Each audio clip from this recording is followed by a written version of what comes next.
આજે હું તમારી જોડે એકદમ નાની અને એકદમ સહેલી રેસીપી શેર કરી રહી છું. જ્યારે બી નાની મોટી ભૂખ લાગી હોય કે કંઈક ચટપટું ખાવું હોય અને એવું થાય કે ફક્ત 10 જ મિનિટમાં બનીને રેડી થાય, તો આ રેસીપી એકવાર જરૂરથી ટ્રાય કરજો. રેસીપી બનાવવા માટે સૌપ્રથમ આપણે 1.5 વાટકી જેટલું બેસનનો લોટ લેવાનો છે. બેસનનો લોટ થાય તો ચાળીને લેવાનું, એથી એ હલકો થાય અને રેસીપી સારી બને. અડધી વાટકી જેટલું આપણે ચોખાનો લોટ લઈ લઈશું. એક મોટી ડુંગળીને આપણે આવી રીતે લાંબી સમારીને ઉમેરીશું. 1 ચમચી જેટલું આદુ અને મરચાંની પેસ્ટ ઉમેરવાની છે. અડધી ચમચી જેટલું અજવાઈન ઉમેરીશું. મીઠું આમાં આપણે સ્વાદ મુજબ ઉમેરવાનું છે અને આવી રીતે કચરા વાટેલા અડધી ચમચી જેટલો આખા દાણા ઉમેરવાના છે, જો કંઈક આવી રીતે.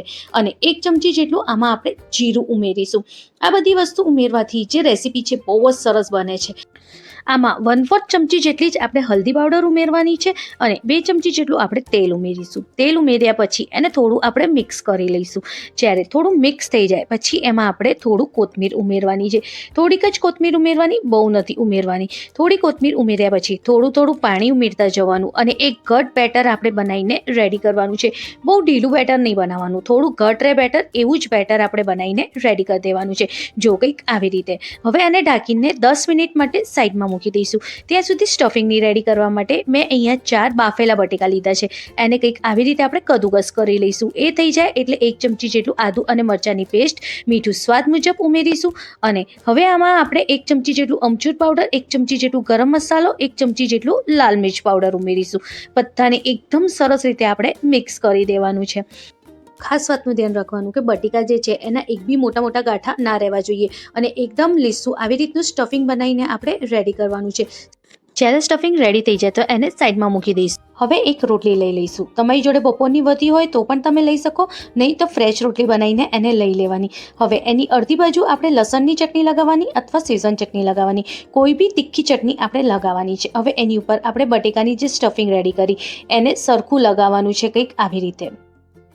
રોટલીની અડધી બાજુમાં જ આપણે સ્ટફિંગ લગાવવાનું છે અને લસણની ચટણી પણ આપણે અડધી બાજુમાં જ લગાવવાની છે અને સ્ટફિંગ આપણે સરખું લગાવવાનું. હવે બીજી જે અડધી રોટલી છે એ એની ઉપર કંઈક આવી રીતે આપણે મૂકી દઈશું. બસ આવી જ રીતે બધી રોટલીઓને આપણે બનાવીને રેડી કરી દેવાની. હવે રોટલીના આમાંથી આપણે 2 ભાગ કરી દઈશું, કંઈક આવી રીતે. આ નાસ્તો ખરેખર ખાવામાં બહુ જ ટેસ્ટી બી લાગે છે અને ઝટપટ પણ બની જાય છે.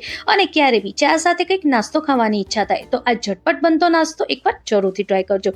આવી જ રીતે બધી રોટલીઓને આપણે જ્યારે બનાવીને મૂકી દઈએ ત્યાં સુધી લોટ પણ 1/4 ચમચી જેટલું ખાવાનું સોડા ઉમેરવાનું, ઉપરથી 1 ચમચી જેટલું ગરમ તેલ ઉમેરવાનું.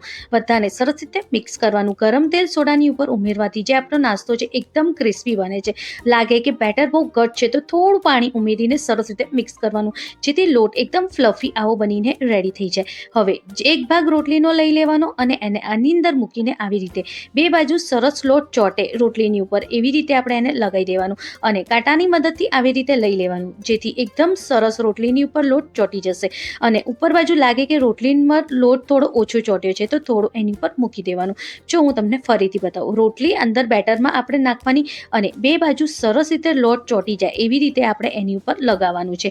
આપણે જે બેટર છે એટલું ઘટ રાખવાનું કે રોટલીની ઉપર સરસ રીતે ચોટી શકે. એની ઉપરથી આમ નીકળી ના જાય એટલું ઢીલું બેટર ના હોવું જોઈએ. એટલે આપણે જે બેટર છે થોડું ઘટ જ રાખવાનો છે. અને જ્યારે આપણને લાગે કે રોટલીની ઉપર લોટ થોડો ઓછો ચોટ્યો છે તો ઉપરથી આપણે મૂકી પણ શકીએ છીએ. હવે એકદમ મીડિયમ ફ્લેમ ઉપર એકદમ ક્રિસ્પી થાય ત્યાં સુધી આપણે એને ફ્રાય કરીશું. ફ્રાય કરવાની ઉતાવળ નહીં કરવાની અને ફૂલ ગેસ ઉપર નહીં ફ્રાય કરવાનું, એકદમ મીડિયમ ગેસ ઉપર ફ્રાય કરવાનું, તો જ એકદમ ક્રિસ્પી અને એકદમ સરસ નાસ્તો બનીને રેડી થઈ જાય છે. ઝટપટ બનતો આ નાસ્તો એકવાર જરૂરથી ટ્રાય કરજો. ખરેખર બધાને ગમશે, નાના હશે કે મોટા, બધાને આ રેસીપી બહુ જ ગમશે. ખરેખર જ્યારે બી તમે એને સોસ જોડે કે ચટણી જોડે ખાશો ને તમે બ્રેડ પકોડા ભૂલી જાઓ એટલું સરસ આ રોટલી પકોડા બનીને